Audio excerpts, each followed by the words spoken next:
ને રીછ, વાંદર ને રીછા રે વાંદર ને રીછા રે, રામે દલ ભેગા કર્યા રે, વહી છે યોદ્ધા હનુમંત લક્ષ્મણ વીર, વાણીઓને ભેલી રે વાણીઓને ભેલી રે, રાવણ તારી વાંદરે રે, વરખ ઉખેડી નાખ્યા છે ઊંઘે મોર, બાઈ મીરા કે છે રે બાઈ મીરા કે છે, ગીરધર લાલ ને રે, સંતોને કહી દેજો અમરાપુરમાં વાસ, સંતોને કહી દેજો અમરાપુરમાં વાસ,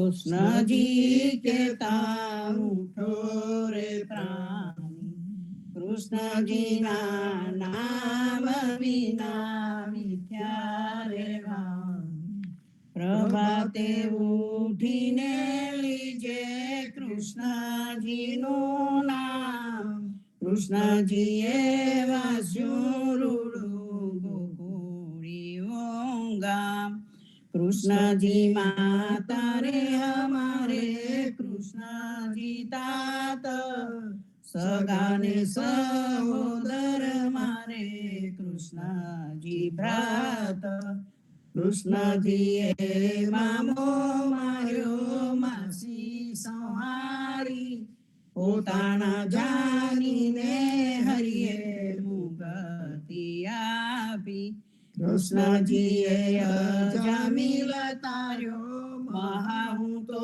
પાપી, એક કોલીએ કૌતુક કીધું તેને અચલ પદવી આપી, કૃષ્ણજીએ ગુણકા તારી અહલ્યાઓ ધારી, કૃષ્ણજીના નામ ઉપર જાઉં બલિહારી, દાસલડા બને રે હરિની ભગતી જાણી, મહેતા નરસૈયા સ્વામીની બોલો અમૃત વાણી, જાગો રે જશોદાના જીવન વાના રે વાયા, તમારા મુસિકા હેઠળ ચિર ચંપાયા, પાસુરે પલટો તો વાલા અંબર કાળું, સરખી સૈયરો સાથે જલ ભરવા વાદું, દેરાણી જેઠાની વેરણ નળની જાગે, સૈયર સમાનીને ઘેરવલો ના વાગે, પૂરી જણ લોક પેલા એવડું રે આણે, મહેતા નરસૈયાના સ્વામીની લીલા કોઈ વિરલા જાણે, ભોલી રે ભરવાડ નારીને વેચવા ચાલી, 16 સહસ્ત્ર ગોપીના વાલાને મટકી મોઘાલી, સુંદર ચોલી અંગે પેરી રહે વ્યાકુલી, શેરીએ પોકારે કોઈલ્યોને મોરારી, મટુકી ઉતારી મોઈ મુરલી વાગી, બ્રિજની સુંદરી સર્વે જોવાને લાગી, બ્રહ્માદિક ઇન્દ્રાદિક સર્વે કૌતુક પેખે, 16 સહસ્ત્ર ગોપીના વાલાને મટુકીમાં દેખે, બ્રિજ સુંદરીને ભાવે મલિયા અંતરયામી, મહેતા નરસૈયાને લાડ લડાવ્યા જુગતે સ્વામી, જશોદાના જીવન ઉભા જમુનાના તીરે, મુરલી વાહી રે વાલે મધુર સ્વર, મોર મુગટ ઘટને ને કાને કુંડલ ઉલ્લય કે માલા પીતાંબરની પલવટ વાલી પેરે શાલા પ્રભાતે ઉઠીને ગોપી ગાયો હેરાવે હે કાનુડા હે છોગાડા કહીને બોલાવે આજ મારી ગાવલડીએ દૂધ થોડું રે દીધું એ રે દૂતારે નંદના છોકરે દોહીને પીધું સાંભળ રે સલુની ગોપી વાત અમારી તુજ સરખી લક્ષણવંતી ગાવલડી તારી એવા એવા વચન સુણી ગોપી આનંદ પામી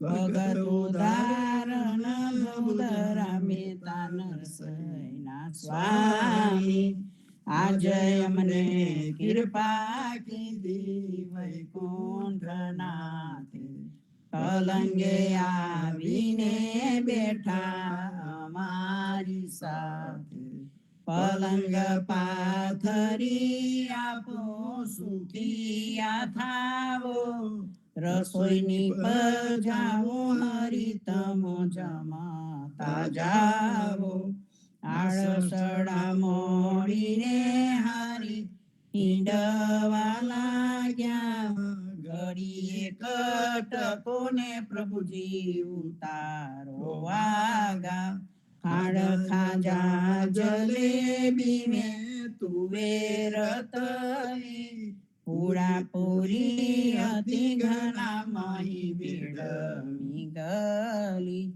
ઘિયાન્યા મે ગવરી તના તરતના તાવ્યા નરસૈયા સ્વામી જમવા બેઠા રાધા પીરસવાને આવ્યા જુઓ ને જસોદાને કાને ગોડી રે ફોડી તમોને કહીએ ત્યારે કહો છો ગોવાલને ફોડી વાછરડા છોડીને મેલ્યા કીધા છે જાના માખણ ચોરીને ખાધા શ્યામલવાન આવો તો દેખાડો કૃષ્ણજીએ કીધા છે કામ ત્યારે બાલક થઈને ખોલે બેઠા સુંદર શ્યામ બાઈ રે રે બાલુડો મારો કઈ ન જાણે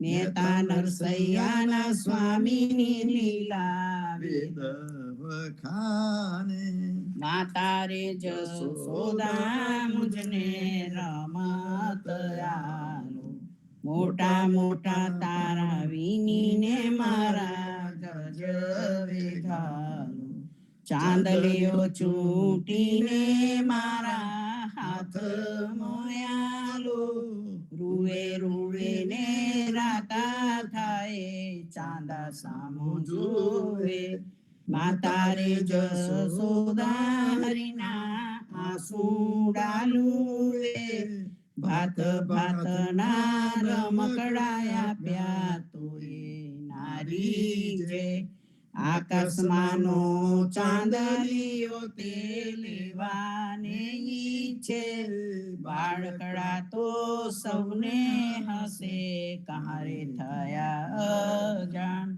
આકાશમાંનો ચાંદલીઓ કેમ ઉતરે ભોળા કાન સાવ સોનાનું પારણું ને હીરાની દોરી હાલરડા ઉલરાવે માતા જસોદા ગોરી વાટકડા મે જલજો મના મે ચાંદલીઓ દાખ્યો નરસૈયાનો સ્વામી જસોદાએ રડતો રાખ્યો જેવો રે તેવો રે તમારે પાલવે બાંધ્યો અન છતો અબડાએ તમારો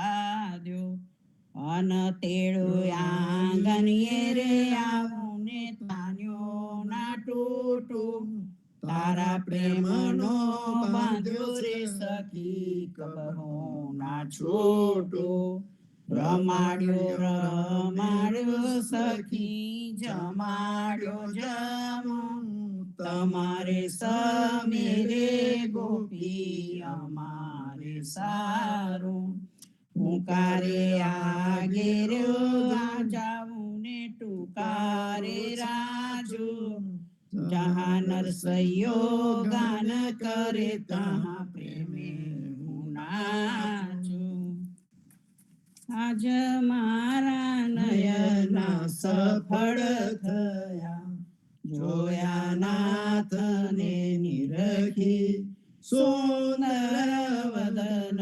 નિહાળીને હૈડામાં હરખી જજ મારા નયના સફળ થયા જેવું રે મનમાં હતું તેવું નાથે કીધું પ્રેમે પ્રભુજી પધારિયા આલિંગન દીધું આજ મારા નયના સફળ થયા શિવ વિરંચીને મહામુનિ તેને ધ્યાને ન આવે પરમ ભાગ્ય બ્રિજનારના વાલો લાડ લડાવે આજ મારા નયના સફળ થયા મારો વાલો જીવી હારીલા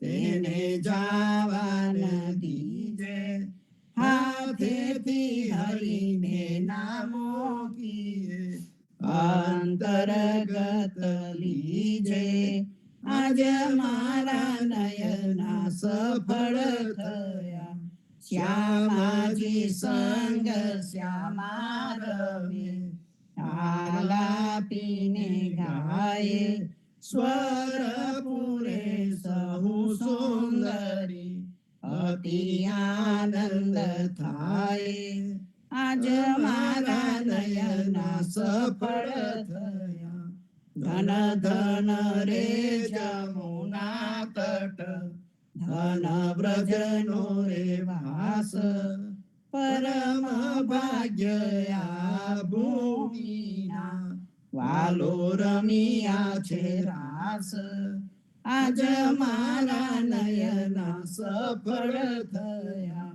અમર લોકયાંતરિક્ષથી જોવાને રે આવે પુષ્પ વૃષ્ટિ દેવતા કરે નરસૈયો વધાવે આજ મારા નયના સફળ થયા ભાઈ રે રામ ભરોસા રાખીએ अपने मन माही सब विधि काज समारही कछु चिंता नाही भाई रे राम भरोसा राखिए तब तेरी गांठ कहाऊं तो जब गर्भ बसेरा अब तो कोड़ी मिली काला मुँह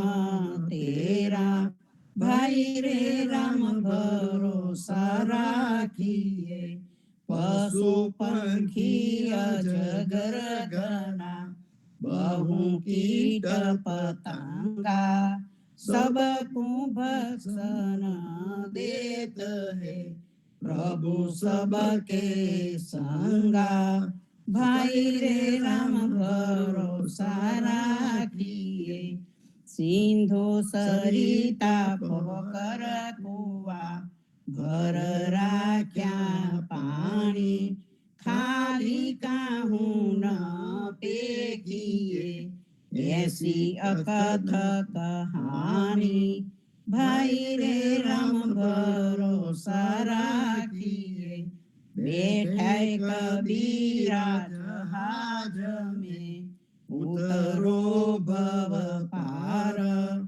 खेवन हारा खेवरी जाके सिर भार भाई रे राम भरोसा રાખીએ જીવનજી મહારાજ માગું શરણું તમારું રામ શરણું તમારું જીવનજી મહારાજ માગું શરણું તમારું કૃષ્ણદાસ ને ભક્તિ આપી સર્વે ભક્તોની કષ્ટી કાપી ગુજરનો ઉદ્ધાર કીધો કેશવદાસ ને શરણે લીધો ગુરુ સંગાતે યાત્રા વિશે મારવાડ ને ઉંગાર્યો કૃષ્ણ કેશવને નિમિત્ત કરીને કાંઠો સુરત તાર્યો પદ્મનાભ જ્ઞાનીજી દાદા સુખદેવજી ગોપાલ જીવનજીએ કૃપા કરીને ઉતાર્યા સંભાળ રામ કબીર ની દળ નૌકામાં જીવનજી બેસાડે કૃપા કરીને કબીર કૃપાલુ ભવસાગર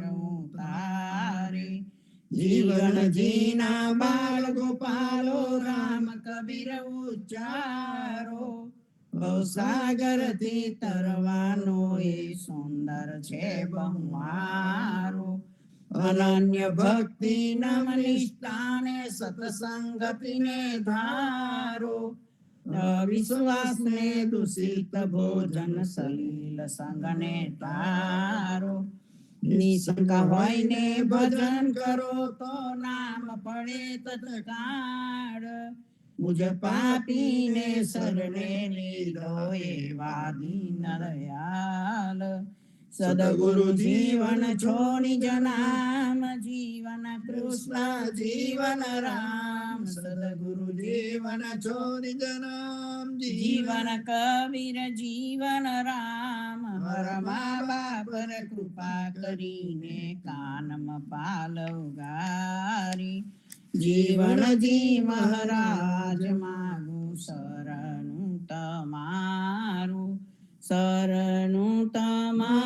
રામ શરણું તમારું જીવનજી મહારાજ માગું શરણું તમારું સ્વામી કૃપા કરો અતિ ઘણી સ્વામી રે મારા સ્વામી કૃપા કરો અતિ ઘણી ભાજો કો વિચારય ચલ ભક્તિ દેતાની જે છે મોક્તિ ભંડાર પાયે લાગી કરું વિનંતી સ્વામી કૃપા કરો અતિ ઘણી સ્વામી રે મારા સ્વામી કૃપા કરો અતિ ઘણી ભાજો કો વિચારય ચલ ભક્તિ દેતાની જે છે મોક્તિ ભંડાર પાયે લાગી કરું વિનંતી આનંદ આરતી હરખય પારા હરિજન આયે મેરે પ્રાણ આધારા સંતો દર્શન મેરે ત્રણ તાપ નિવારો જન્મ મરણ ભવ સાગર તારો ચાક પાક મલી ભોજન પાવો સંત સંગત મલી હરિ ગુણ ગાવો ઘેર ઘેર મંગલ હોત બધાઈ જન જીવન તાબલ બલ જાય આનંદ આરતી હરખય પારા હરિજન આયે મેરે પ્રાણ આધારા હરિજન આયે મેરે પ્રાણ આધારા 14 बांधो जीवना देव रघुपति की यान वाट घाट रक्षा करो छोड़ावो चाहे खान सियावर रामचंद्र की जय। रावण कृष्ण चंद्र की जय। सदगुरु जीवन जी महाराज नाम कबीर हेत कृपाणा राम कबीर सर्वे संतो ने प्रभात ना राम कबीर भारत में संध्या ना राम कबीर।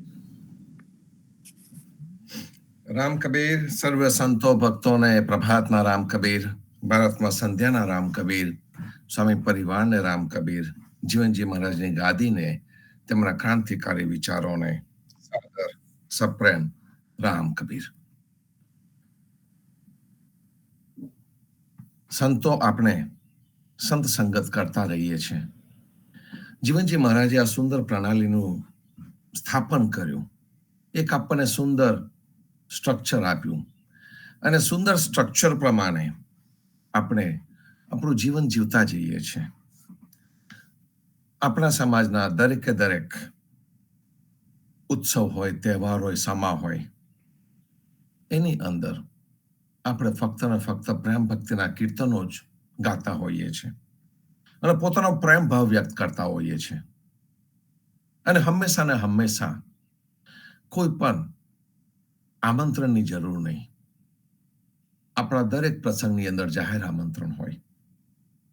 સદગુરુએ પણ આપણને એ જ કહ્યું, સદગુરુ સંદેશા મોકલે કચા બચા સબ આવ નામ ચિંતામણી જીવના જે ભાવે સો પાવ। જે ભાવે સો પાવ આ જીવનજી મહારાજ આપણને કહીને ગયા છે કે તારો જે ભાવ હશે એ તું પામ। અને દરેક દરેકનો જે ભાવ હોય છે તે કેવો સુંદર હોય છે કે હું જઉં, બધાને મળું, કીર્તન ભક્તિ કરું, ચાર પદાર્થ ને હું મારા જીવનમાં લાવી દઉં।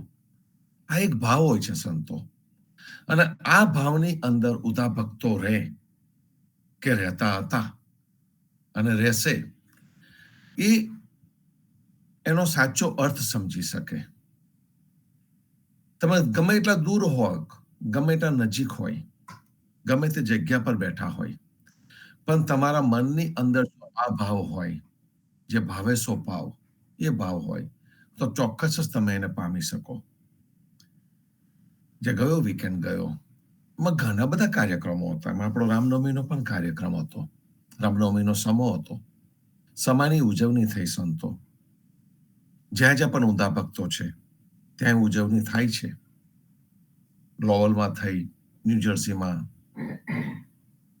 એટલાન્ટા, દરેક જગ્યાએ થવાની। આપણે મનોરથ કાર્યક્રમ પણ કરવાના એટલાન્ટાની અંદર। આ દરેક જગ્યાએ આપણે શું લઈને જવાના? સદગુરુએ તો આપણને કહ્યું, દલની વાટ ન જોશો, આમંત્રણની રાહ નથી જોવાની, કચ્ચા બચ્ચા સબ આવો। બધાએ પોતાની અનુકૂળતા કરીને જવાનું છે અને આપણે ભાવ લઈને જવાનું છે। અત્યારે જે વાંચન ચાલે છે એ વાંચન પણ કંઈક આવું જ છે, ભાવની વાત કરતું। અધેરીજીના કીર્તનમાંનું એક સુંદર કીર્તન એટલે હરખ ભાવન, હરખ, જે હૈયામાં હરખ આવે એ ની વાત અહીંયા કરવામાં આવે છે કે હરખ થાય, મનુષ્યને આંતરિક આનંદ થાય, બસ આમ જ આનંદમાં રહેતો હોય।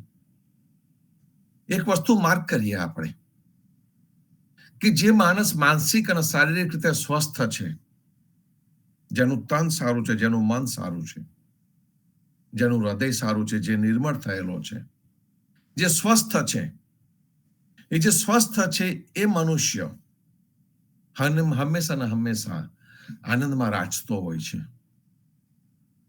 અને એક કાર્ય પરથી બીજા કાર્ય પર જતો રહેતો હોય છે, વર્તમાનની પળમાં રહેતો હોય છે અને સાચા આનંદમાં મળતો હોય છે।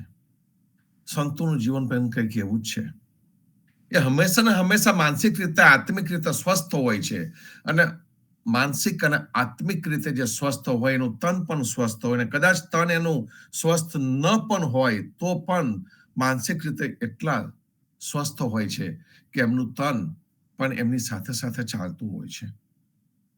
સામાન્ય મનુષ્ય પોતાના તનની પાસેથી કામ લે એના કરતા સંતો 10 ગણું કામ લેતા હોય છે અને છતાં પણ એમને થાક નથી લાગતો હોતો.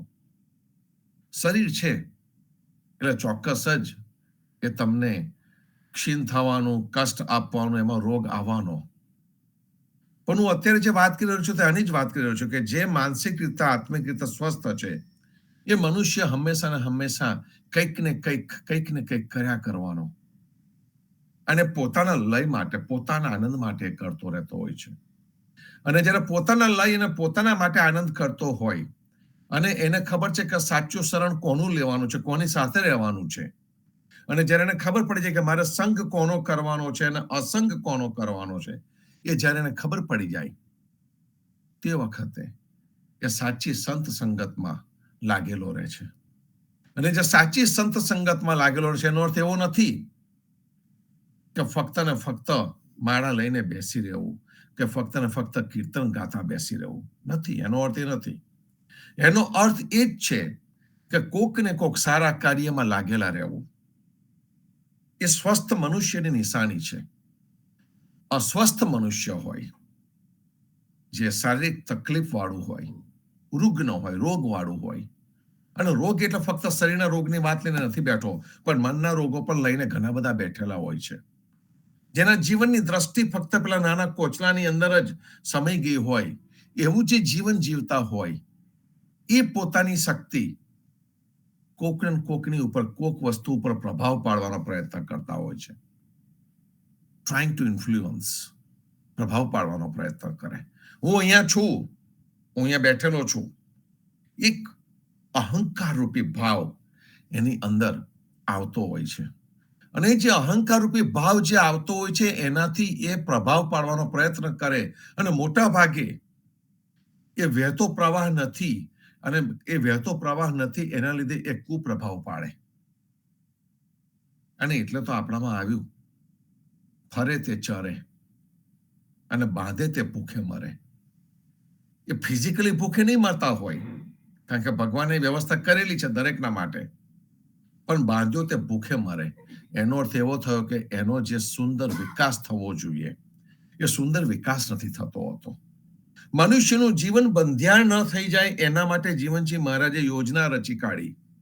એહી જુગત બનાઈ જીવના, એ જે જુગત બનાઈ જીવના એ યુક્તિ એમને કરી બતાડી. અને યુક્તિ કરી બતાડી એટલે શું? એમને આપણને હાથમાં મંજીરા આપી દીધા, હાથમાં માળા પકડાઈ દીધી, કપડા પહેરી દીધા, વેશ પહેરાવી દીધા? ના, આમાંનું એમને કશું કર્યું નહીં. એમને ફક્ત ને ફક્ત આપણને 4 પદાર્થ આપ્યા, અને 4 પદાર્થ આપીને આપણને એક સુંદર જીવન શૈલી આપી, the way of living life. અને જે સુંદર જીવન શૈલી આપી એ પ્રમાણે આપણને જીવન જીવવા માટેનું એક સુંદર વ્યવસ્થા આપવામાં આવી. અને જે સુંદર વ્યવસ્થા આપી એ પ્રમાણે આપણા પૂર્વજો જીવી ગયા. આપણે હવે એને સમજીએ છીએ અને સમજણ પ્રમાણે આપણે જીવવાનો પ્રયત્ન કરીએ છીએ.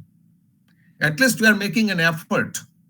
સાચી દિશા ખબર પડી ગઈ છે તો આપણે દિશામાં જવાનો પ્રયત્ન કરીએ છીએ. એવા કેટલા બધા જ ભક્તો છે કે જે હજુ પણ અસ્વસ્થ છે, સ્વસ્થ થયા નથી. ઘણા બધા છે, અને એનું કારણ પણ ઘણા બધા હોઈ શકે. કોઈની ઉપર દોષારોપણ અહીંયા કરતા નથી આપણે, કારણ કે જે પણ જાગૃત થયા છે એ એક એક દીવડો કેટલાયને જાગૃત કરી શકે. જીવનજી મહારાજ પોતે જાગૃત હતા, એમની આજુબાજુ જે રહ્યા એમના નિજજન કહેવાયા, અને નિજજનોને પણ એ જાગૃત કરતા ગયા. સંતનું કાર્ય કંઈક એવું જ હોય છે. જેવી રીતે વરસાદ બધે એક સરખો વરસે છે, એ રીતે સંતની અમી દ્રષ્ટિ પણ બધે વરસતી હોય છે. એવું જ એમના વિચારોનું છે, એવું જ એમના કીર્તનોનું છે. અને એને જ્યારે ગુઢાર્થ, એનો અંદરનો અર્થ આપણને ખબર પડે, એની અંદરનો સાચો ભાવ આપણને ખબર પડે, ત્યારે આપણને લાગે જે ભાવે સો પાવ. આજે હરખ ભાવન નામનું જે કીર્તન છે, ભાવન એટલે કે આપણને ભાવતા ફળ મળે, આપણા મનની જે ઈચ્છા હોય તે પૂરી થાય, આપણા મનોરથ પૂરા થાય. મનોરથ એ એક અધ્યાત્મની સાથે જોડાયેલો શબ્દ છે, વિષ્ણુ ભક્તિ સાથે જોડાયેલો શબ્દ છે, અને એની અંદર આપણને જે પણ વસ્તુની જરૂર હોય, જે પણ આપણને મળવાની આપણને ઈચ્છા હોય, તે કોણ પૂરી કરે? તો અધ્યારુજી કહે છે કે મને તો આ દરેક વસ્તુ પદ્મનાભના શરણમાં ગયો ત્યારે મને મળી.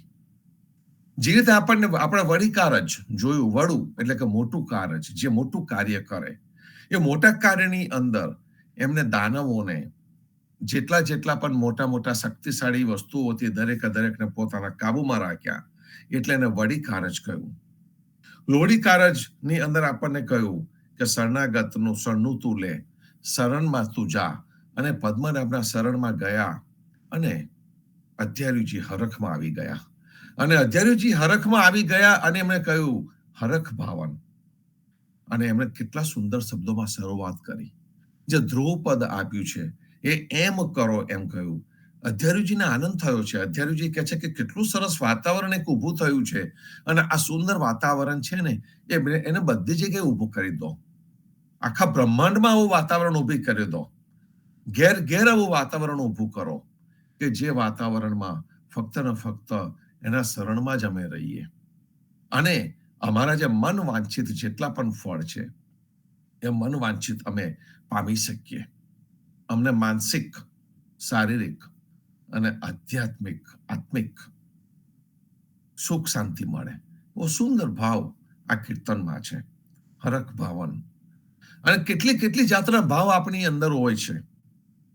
નાનાથી મોટા થયા, અને નાનાથી મોટા થયા ત્યારથી બાળક મા બાપ પાસેથી જે બધા ભાવ લેતું હોય છે અને શીખતું હોય છે, અને એ જે બાળક મા બાપ પાસેથી જે ભાવ શીખતું હોય છે એ જ મોટું થઈને બાળકનો સ્વભાવ બનતો હોય છે, અને સ્વભાવ પ્રમાણે બાળક મોટું થતું જાય છે, જીવતું જાય છે.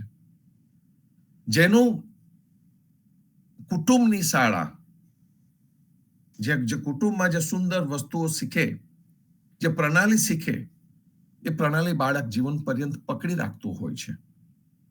પછી કુટુંબની અંદર એક જ પ્રણાલી હોય અને એ પ્રણાલી ભૌતિકતા તરફની જ હોય, તો પછી બાળકની દ્રષ્ટિ પણ એ બાજુની જ રહેવાની.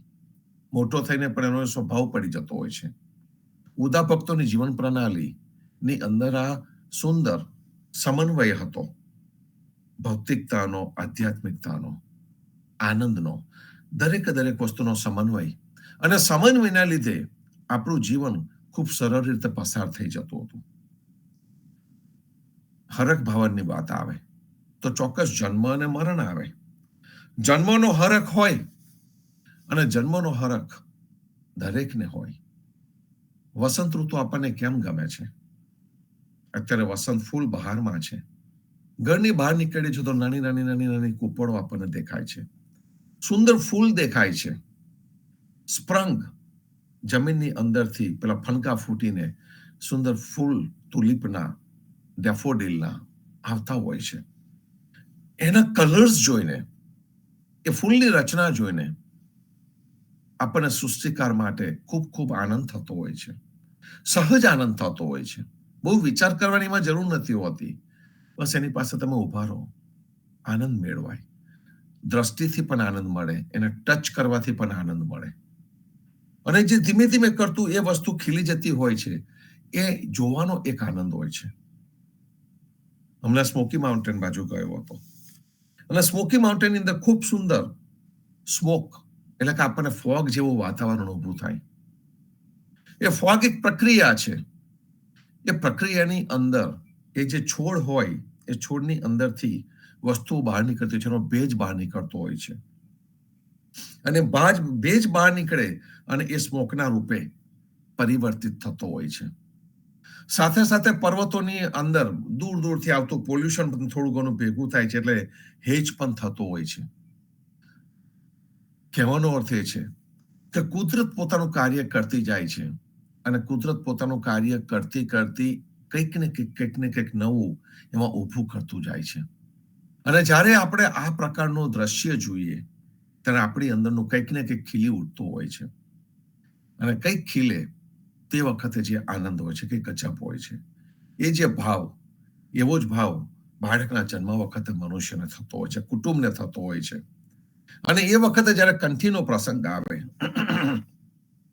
ત્યારે તો આપણને ઘણો આનંદ થાય. એનું કારણ છે કે કંઠીને જીવનજી મહારાજે ખૂબ સુંદર રીતે ઉજવવા માટેની આપણને પ્રણાલી આપી છે. કંઠીની અંદર આપણે કંઠી વાણીનું કીર્તન ગાતા ગાતા બાંધતા હોઈએ છીએ, કંઠી બાંધી છોડકી. અને એ જે કંઠી બાંધવાની જે પ્રક્રિયા છે, એ પ્રક્રિયાની અંદર ગુરુ પોતાની ગુરુ જવાબદારી લે છે. આપણે બધા નિમિત્ત થતા હોય છે, એની જવાબદારી તો ગુરુ જ લેતા હોય છે. અને ગુરુ એટલે કે મોટો, જે સારા વિચારો છે એ જવાબદારી લેતા હોય છે. એને આપણે બંધન નથી ગણતા. કંઠી બાંધી, હા ચોક્કસ કંઠી બાંધીએ છે, પણ એ બંધન નથી. એનું કારણ છે કે એમાં જે ગુરુ એટલે કે સારા મોટા વિચારો આપણે આપતા હોય છે. રામકવિનું નામ કંઠી વખતે આપણને આપવામાં આવતું છે. રામકવિનું નામ એ નિર્ભયતાનું નામ છે. જે ભગવાન અને ભક્તની એકાત્મતા છે એ નામ છે, અને એ નામ આપવામાં આવતું હોય છે. તો આજે આખો જે ભાવ છે, હરખ જે આપણને આવતો હોય છે જન્મ વખતનો, એ જન્મ વખતનો જે હરખ છે તે જુદા જ પ્રકારનો હોય છે. કંઠી વખતનો હરખ પણ એટલો જ સુંદર હોય છે. અને એવું જ આપણે ત્યાં બેબી શાવર હોય, શ્રીમંતનો પ્રસંગ હોય, કે પછી લગ્નનો પ્રસંગ હોય, કે પછી છેલ્લે નિજધામમાં જવાનો પ્રસંગ હોય, ભક્તો હંમેશા ને હંમેશા પોતાના જીવનનું બેલેન્સ ટકાવીને રાખતા હોય છે. કોઈ પણ વખત ગાંડા ગેલા થતા નથી હોતા. એમને હરખ હોય છે, હૈયાનો આનંદ હોય છે. અને જે હરખ છે, હૈયાનો આનંદ છે, એનું કારણ એક જ છે, અને એક જ છે, અને એ છે શરણનું.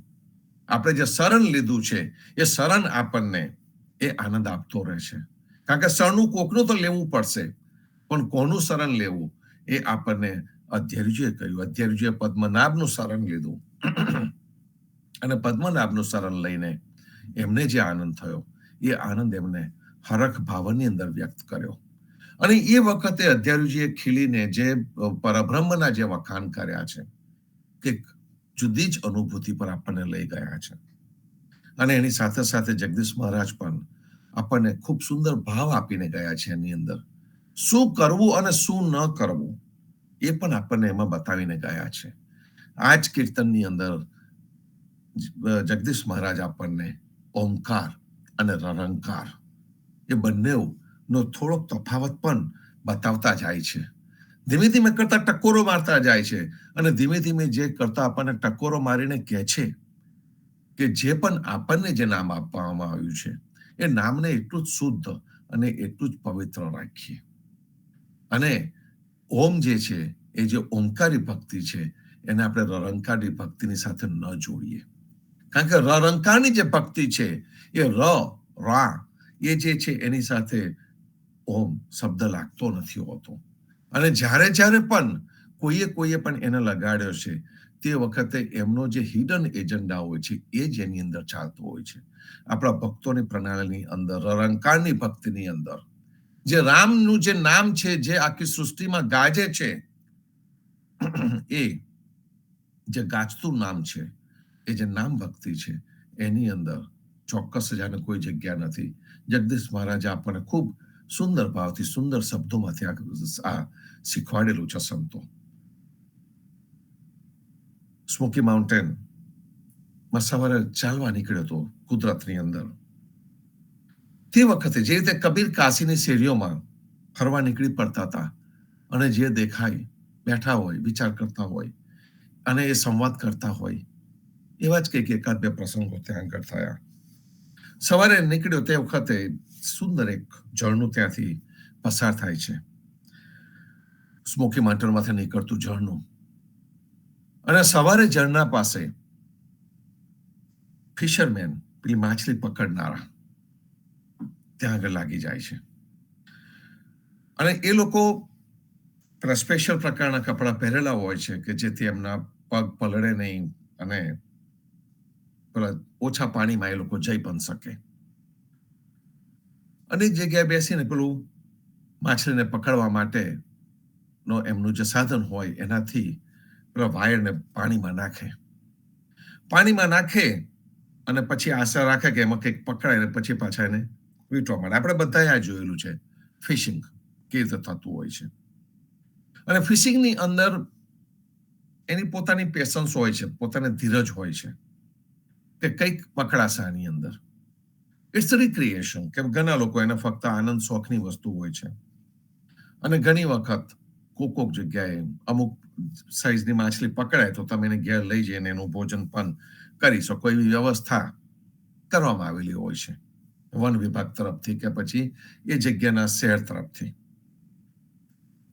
એવું જ કંઈક એક ભાઈ એ જે દોરો નાખ્યો અને એક માછલી એમાં પકડાઈ. અને એ વખતે મારું ત્યાંથી પસાર થવું. હું તો ઝરણાની અંદર લઈ થયેલો હતો, જે વહેતું ઝરણું હતું ખડખડ ખડખડ કરતું, શાંતિથી એને જોતો હતો. અને એમાં નજર આ ભાઈ એક માછલી પકડી હતી અને માછલીની સાથે સ્ટ્રગલ કરી રહેલા હતા. માછલી નીચે ઝરણામાં હતી, એ ભાઈ પુલ ઉપર હતા અને માછલીને જોયા કરતા હતા. મને લાગ્યું કે શું કરી રહ્યા છે. પેલી માછલી તો તરફડતી હતી, એના કાંટામાં આવી ગયેલી હતી. પછીથી મેં જોયું કે કાંટામાં માછલી આવી ગઈ છે, પણ એનો જે દોરો છે એક ઝાંખડામાં ભરવાયો છે.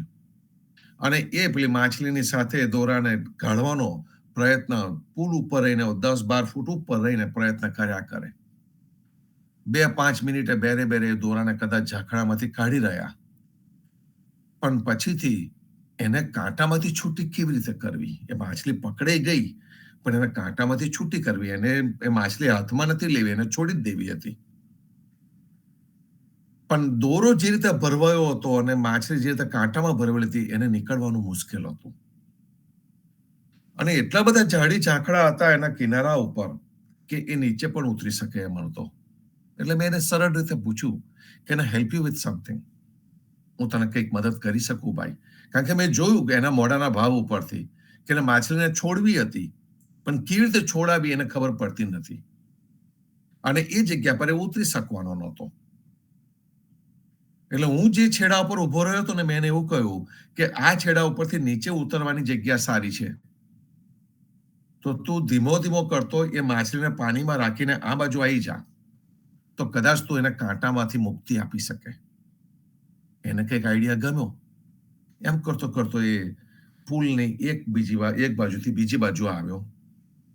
અને પછી મેં એને કીધું, હું તારો પેલો દંડો પકડી રાખું છું, તું નીચે જા અને આ માછલીને તું છોડે, કારણ કે એને પેલો પેન્ટ પહેરેલો હતો. અને એ રીતે અમે કર્યું 2 જણાએ, અને એ માછલીને મુક્તિ મળી. માછલી છૂટી અને જે દોડી છે ઝરણાની અંદર પાછી ફરીથી. ખૂબ સુંદર વાતાવરણ હતું સંતો. આમાંથી આપણે શું શીખી શકીએ? તો કે માછલી તરફડિયા મારતી હતી, એને છૂટવું હતું, પણ એ જે રીતે પકડાઈ ગઈ હતી ને, એમાંથી એને કોણ છોડાવી શકે? તમે સાચાનું શરણું લીધું અને તે જ તમને છોડાવી શકે. આ મનુષ્યની અંદર ભાવ સારો હતો, એ ફક્ત શોખનું એને કરતો હતો. તેનો ભાવ સારો હતો એટલે એને પ્રયત્ન કર્યો. અને એને જેટલો પણ એ પ્રયત્ન કર્યો, એ પ્રયત્નના લીધે એ માછલી છૂટી શકી. એ માછલી પણ પોતે જેને તરફડવું હતું એ તરફડી, એનાથી પેલાને પણ પ્રોત્સાહન આવ્યું, સાથે ટેકો મળ્યો, અને ટેકો મળ્યો ત્યારે એ માછલી છૂટી શકી.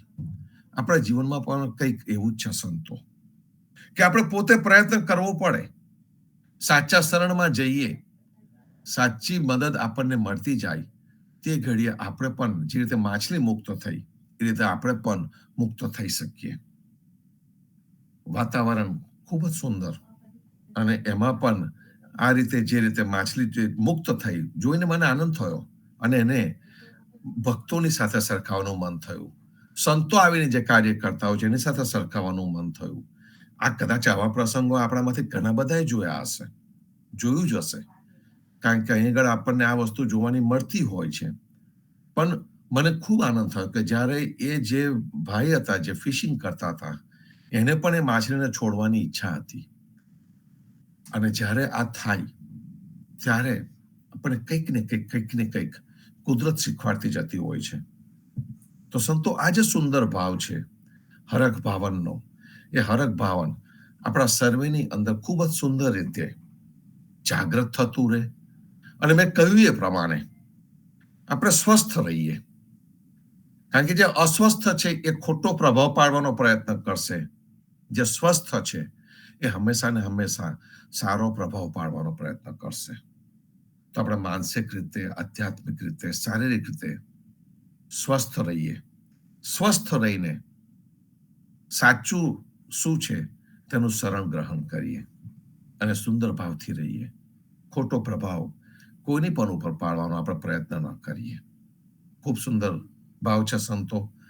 હરખ ભાવનમાં જ આપણે રાચતા રહીએ. પાછળ શોક ભાવન આવવાનું છે, એની પણ વાત કરીશું. પણ અત્યારે આપણે હરખ ભાવનના સુંદર ભાવમાં રહીએ. પૂનમની ઉજવણી આપણે ગયા વીકેન્ડમાં કરવી જોઈતી હતી. કદાચ એ જ વખતે પુણ્યાત્મા કદાચ પૂનમની ઉજવણી હતી એવું મારું માનવું છે. બહાર હતો હું, પણ આપણે આવતા શનિવારે પૂનમની ઉજવણી કરવાના છે. ફરીથી પાછળની જાહેરાત ગુરુવારે કરીશું, પણ પૂનમની ઉજવણી ચોક્કસ જ આપણે કરીશું. અને સમાગમનો જે આપણે ચર્ચા કરીએ છીએ એ પણ આપણે આગળ લઈશું. સર્વે સંતો ભક્તોને પ્રભાતના રામ કબીર, ભારતમાં સંધ્યાના રામ કબીર, સ્વામી પરિવારના રામ કબીર, જીવનજી મહારાજની ગાદીને, તેમના ક્રાંતિકારી વિચારોને સાદર સપ્રેમ રામ કબીર. પૂજ્ય ગીતાબાને, પ્રેમચંદ મહારાજને પ્રેમ રામ કબીર, રામ સર્વે સંતોને રામ કબીર, રામ કબીર, રામ કબીર, રામ કબીર, રામ કબીર, રામ કબીર, રામ રામ કબીર, રામ કબીર ગીતાબા, રામ કબીર, રામ કબીર, રામ કબીર, રામ કબીર, રામ કબીર, રામ કબીર, રામ કબીર.